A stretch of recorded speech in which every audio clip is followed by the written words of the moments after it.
Hello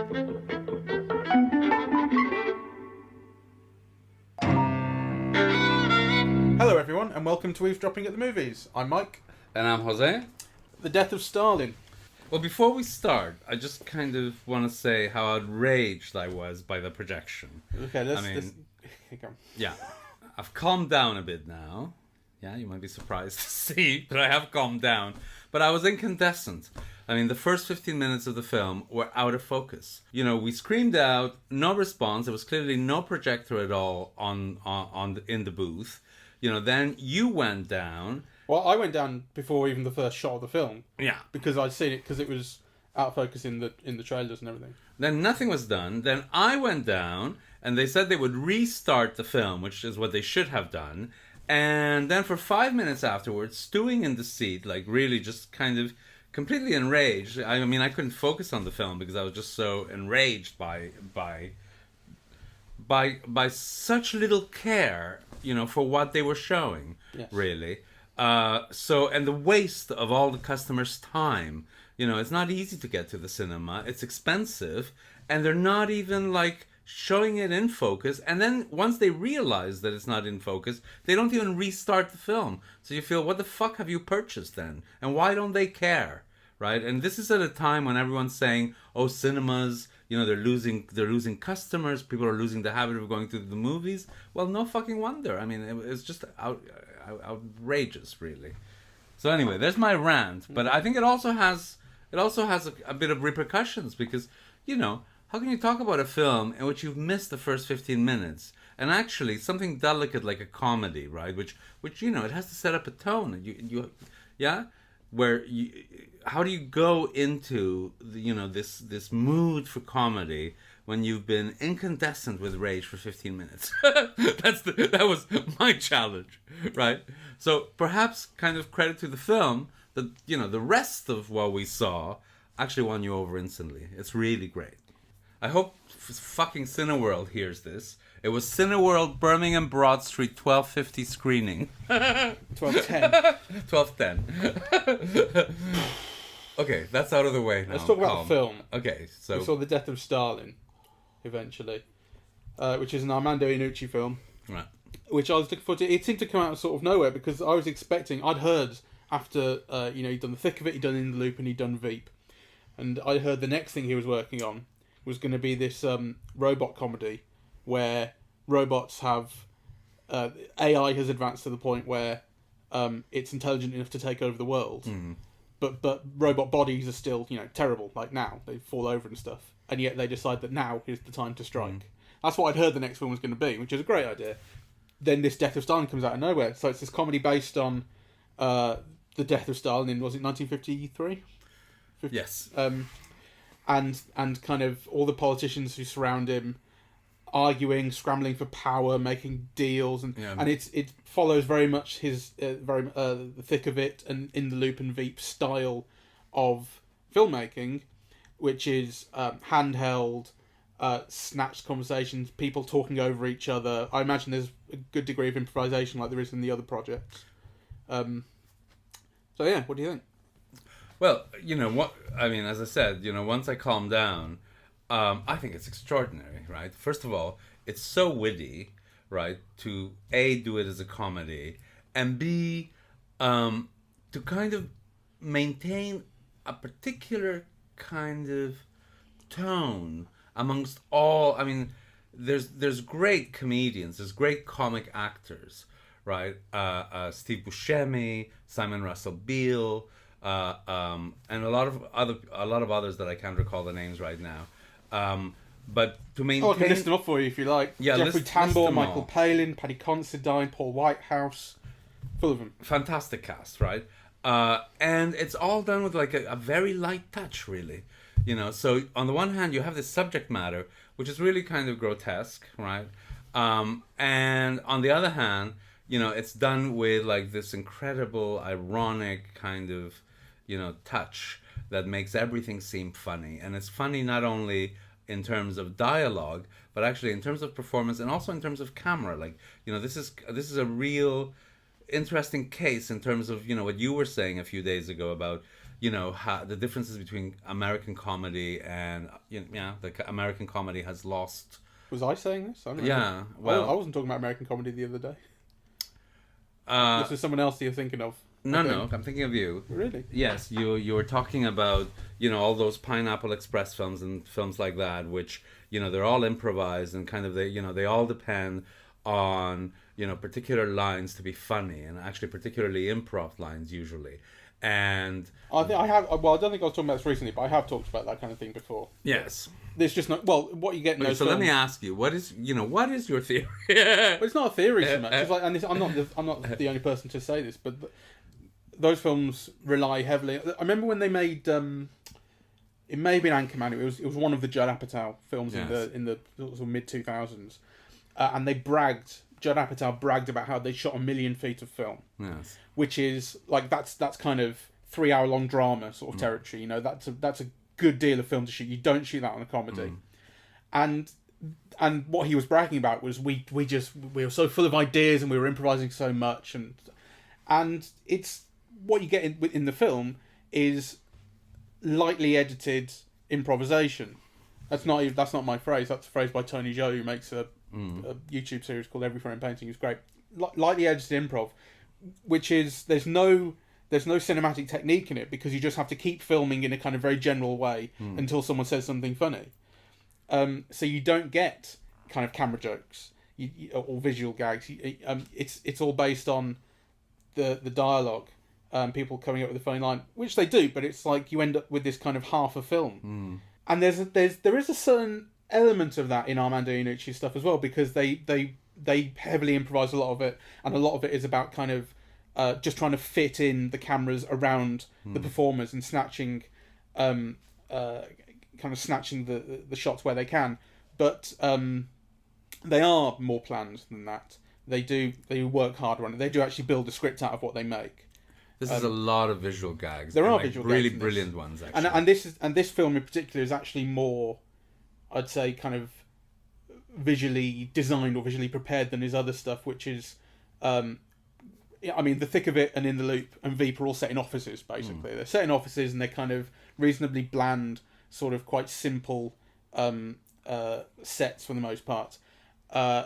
In this, it's a period film, amongst other things, so they've had to put an awful lot of work into designing these sets and costumes and everything, and so there's an element of visual design which is more sort of, I don't know, prepared maybe. It's not just period, it's almost iconographically so, right? Like, people would be familiar with these images, with the parades through the Kremlin, with the look of Moscow, or the look of the Central Committee overlooking those huge parades of tanks, right? Like, even if you're not old enough to have seen the newspapers of the period or whatever, you've seen that kind of imagery, like through films and so on. It's iconographic, so it has to be reproduced. And I think one of the things that the film should be credited for is to reproduce it so economically and kind of in such a funny manner. Yeah, like it does kind of make jokes of the whole thing, really.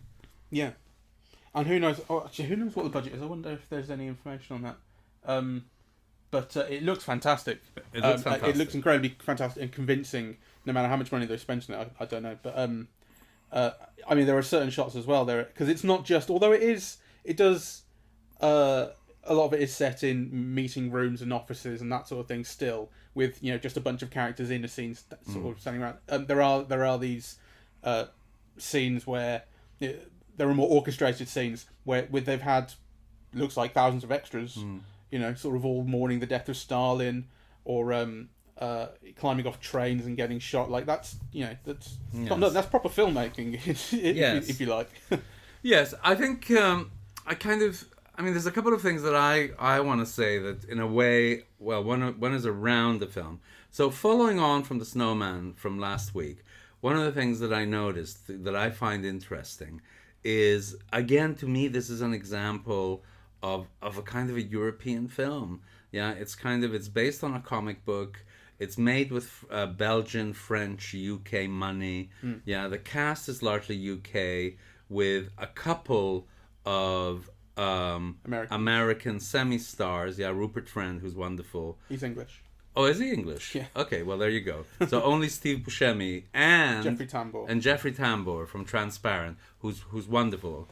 American actors brought in, and they meld very, incredibly well actually with the rest of the cast. Well, what it does that is the same as The Snowman is it sets a film in a non-English speaking country and then just has them speaking English. Yes. So that's just you just buy it. You go, these guys are Russian, but they're all speaking English. Yes.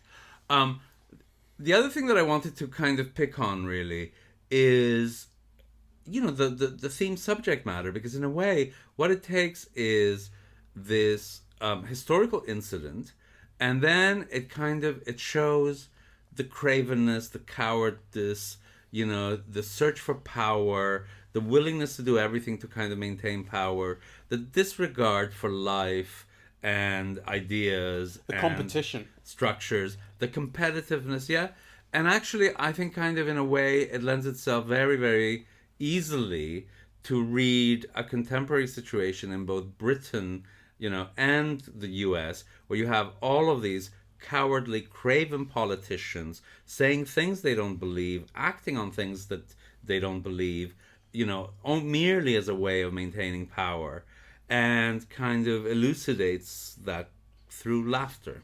How familiar are you with Armando Iannucci's other work in Not the past at all. 10 or 15 years? Because I watched about a season and a half of Veep, but In the Loop is the same thing. It's about this crazy rush to war where no one really knows what they're doing, and it's just ad hoc and people fighting each other. And the thick of it is full of it. I mean, the thick of it is you've got to watch it. It's amazing. I've seen all of Veep, so if he's done that, I have seen Veep. Well, So I think he left Veep a season or two ago, but the first couple of seasons were him. And also he set up the tone and the style and everything. But basically, the common thread that runs through it all is that despite what they try and show you on the surface, politics underneath is everything that you said. It's competitive and it's craven and it's unplanned and people don't really know what they're doing. And I think that this film is maybe the kind of the furthest extension of that, because you kind of know that British and American politics are, ad hoc and improvised, and people are constantly sort of fucking things up, basically. You kind of know that about modern British and American politics, but the way that a regime like the USSR presented itself, or tried to present itself, was as this monolith, this block that everything was perfect, and not perfect, but they kind of, it was this kind of immovable block of power, and you couldn't. There were no problems. Everyone thought the same thing. There are references in the film to this kind of Michael Palin's character, Molotov in particular, talks about what Stalin would have wanted, everyone working together in the committee and so on. That's how it tried to present itself. And so to show the Stalinist regime and the people behind it in exactly the same way that he presents modern US and UK politicians, it kind of, everyone just ends up being the same. This is a continuation of the same themes. Nothing is planned, really. Everyone is just trying to fight for their own power and selfishness. The bit with Michael Palin where he gives that speech that you're referring to is a tour de force, because he begins kind of the speech and then they all agree with him, and then he says the contrary, and they all back off from agreeing. He says, what is the stronger thing to do? This would be the strongest thing to do. And so everyone kind of puts their hands up to agree to vote with him, and then he goes, but this would be even stronger. They put their hands up, and he keeps on going back and forth and back and forth. He's like, no, but this would be stronger. And they're like, I don't know what to agree with now. Yes, and he gets a laugh out of each. The film gets a laugh out of each. He's moment, fantastic, actually. Palin. He hasn't been anything for a while, and it's so good to see him again. I think everyone's fantastic in this. I loved Andrea Riseborough. Yeah, Stalin's daughter. Oh yeah, yes. She's Svetlana. She's very good and she's very funny. I love Rupert Friend in this. Simon Russell Beale is like a tour de force, I think, of acting. Like he's very light. He kind of does the most extraordinary things. He makes a joke out of just intonation, right? So when he repeats the stuttering of the guard, right? Yeah. But his character, it also helps that his character is sarcastic and taking the piss out of everybody, so it helps him to get laughs. Yes. It's in his character's nature. Yeah, but the actor gets them. I mean, he's brilliant, really. Yeah, absolutely. It is something to see, this incredible group of actors kind of working on this material. It's just...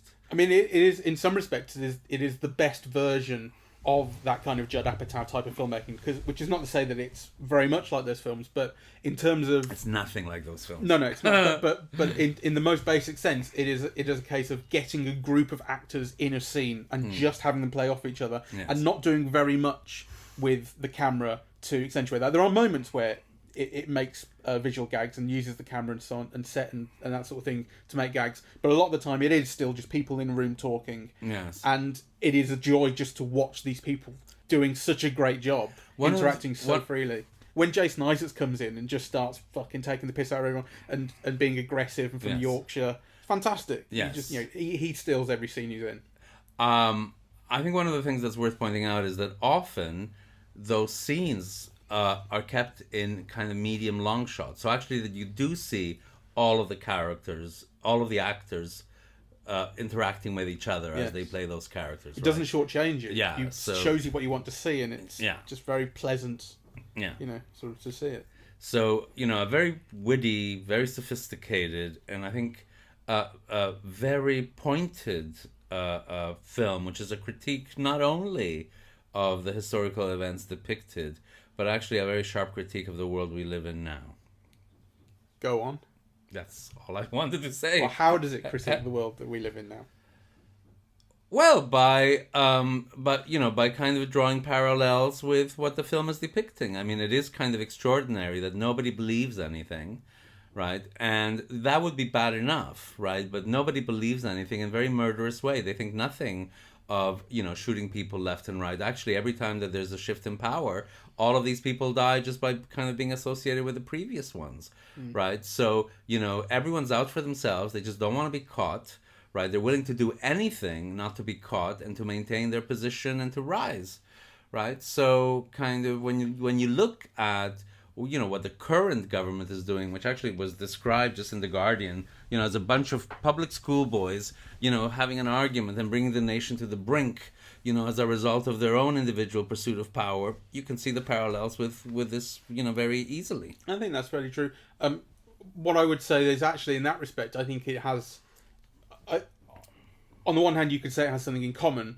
On the other hand, you could say that it's retreading the same ground as Iannucci's previous work, because particularly if you're watching The Loop, which you must do, and I'll show it you, that film is about, as I said, this kind of mad march to war. It's essentially about the march to war in Iraq, although it's not said as such, and no one plays a real person in it, so it's all fictional. But it's essentially about how these two countries, the US and the UK, end up going to war essentially over nothing, over a kind of a misstatement and just kind of conflicting personalities and so on and so forth.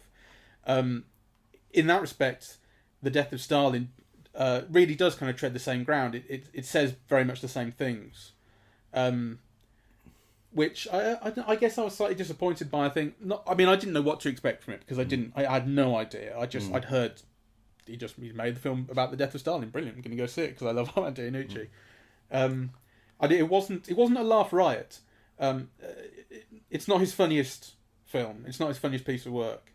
I found it very funny. It has its dramatic moments, and there's more darkness behind it because people die, and people can die sort of at any moment, which is not something that happens in his other work. The film is full of threat. Yes. Right. People are being viciously tortured.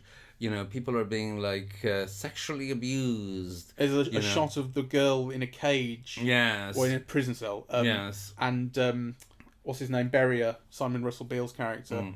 There's a bottle of wine and a couple of glasses, and he brings her flowers, and it's like the most twisted version of something romantic. Yes, exactly. So it's all played for laughs. It's not meant to scare you and so on, but that it's. The threat is it's the comedy's coming from a dark place. Yes. Right. So and it's done very lightly, but the darkness is there, which I think is actually one of the things that the film is really quite brilliant at doing. It does have a very precise command of tone. But like I say, it's not afraid to become quite dark in a way that, as I say, I think a way that is about as dark as Iannucci's work has been before. because there are times where it does forego jokes. I mean, in his previous work, like I say, in The Loop, absolutely everything was a joke. Okay, so there are times in this where the jokes are forgone. Where, like, mention. Well, for instance, like when Beria goes to visit the girl in the cell, like that was put in not to be funny. It's kind of darkly funny, the way it's set up that he brings flowers, but it's ironic. It's not going to get a laugh out of you. It's grim as hell. And I suppose, like I say, the way that, as you say, threat is around every corner and death shows up at every time. Like the way that people die in it is not always played for laughs. It's not to say that it's necessarily played for drama all the time, but it's not entirely light-hearted. I think that people. What I thought was it takes the subject matter seriously enough. It's not flippant, you know what I mean? One of the things that I thought was so resonant of today, and particularly the Trump presidency, was how everything is fake news. There are no facts. Everything is relative. People are willing to change their opinions on a dime, right? Like, whoever's in power, it's like you're willing to think whatever they say, in order, there's fear as well, in order, A, not to be shot, and B, to get more power. There was a particularly resonant scene where, is it Molotov, Michael Palin, the Michael Palin character? Yes. Where his wife so Stalin dies, his wife is returned to him, from prison, very battered, and obviously after many years of torture, and she arrives home, and he doesn't know quite how to receive her, right? So what has changed? What should he think now? The moments before she's returned to him, he and Steve Buscemi, Khrushchev, have been talking to each other about how pleased they are that she's dead and she was betraying the party and so on and so forth. And then she comes back in the room and it all changes and they don't quite know what they're meant to say now. Yes. So it's all under the watchful eye of Beria. That's right. Who's kind of in charge at this point, really. That's right. So kind of every conversation becomes loaded, every use of word becomes loaded, and it becomes loaded because nothing is anchored, right? Everything is relative. And everything can bend in relation to power. There is no truth, there's just power. Okay, any last words? Any last words? I mean, I'm slightly disappointed that it wasn't as funny as it's pretty. I mean, all I can remember is when I went to see In the Loop at the Warwick Arts Centre. That came out in 2009. That was with a full audience, and I've never been in a cinema that laughed so much. That wasn't the case with this. There were laughs around the cinema, but it wasn't that full, and it's not as funny a film. But that's just one of those things, I mean, it's a different type of film. I think it's brilliant. It is. It is very good. I mean, I think it's daring. I think the subject matter is very daring, really.